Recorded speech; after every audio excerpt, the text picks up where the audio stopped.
ભારતમાં map my India દ્વારા વિકસિત સ્વદેશી નેવિગેશન એપ મેપલ્સ ઝડપથી લોકોમાં લોકપ્રિય થઈ રહી છે, જેને ગૂગલનો સ્વદેશી વિકલ્પ માનવામાં આવી રહ્યો છે, જેમાં 3D વ્યૂ, ટ્રાફિક અપડેટ, માર્ગની ચોક્કસ જાણકારી, AI આધારિત નેવિગેશન અને સુરક્ષા એલર્ટ જેવા આધુનિક ફીચર સામેલ છે.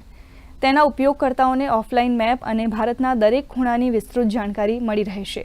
માહિતી અને પ્રસારણ મંત્રી અશ્વિની વૈષ્ણવે આ નેવિગેશનની જાણકારીથી જોડાયેલ વિડીયો પોતાના સોશિયલ મીડિયા હેન્ડલ પર શેર કરીને તેની ઉપયોગિતાના મહત્વ વિશે માહિતી આપી હતી. इंडियन OEMs हैं, कार OEMs, उन सब के अंदर प्री इंस्टॉल्ड है. देखते हैं आज इसका कितना अच्छा है. चलिए ड्राइवर साहब. Turn left. कुछ मैपल्स में खास बात पता चली कि जहाँ पर भी ओवरब्रिज और अंडरपास आता है वहाँ पे एक 3 डायमेंशनल जंक्शन व्यू आता है.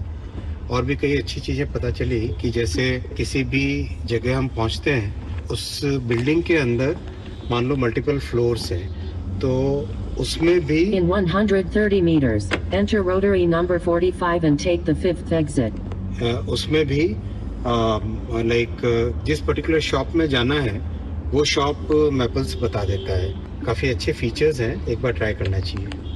हम लोगों ने डिसाइड किया है कि रेलवे में बहुत सारी एप्लीकेशंस हैं जिसमें मैपल्स की टेक्नोलॉजी का उपयोग किया जा सकता है. तो जल्दी रेलवे और मैपल्स का एक MOU साइन करेंगे जिससे कि इतनी अच्छी जो GIS एप्लीकेशंस हैं उनका रेलवे में उपयोग किया जा सके.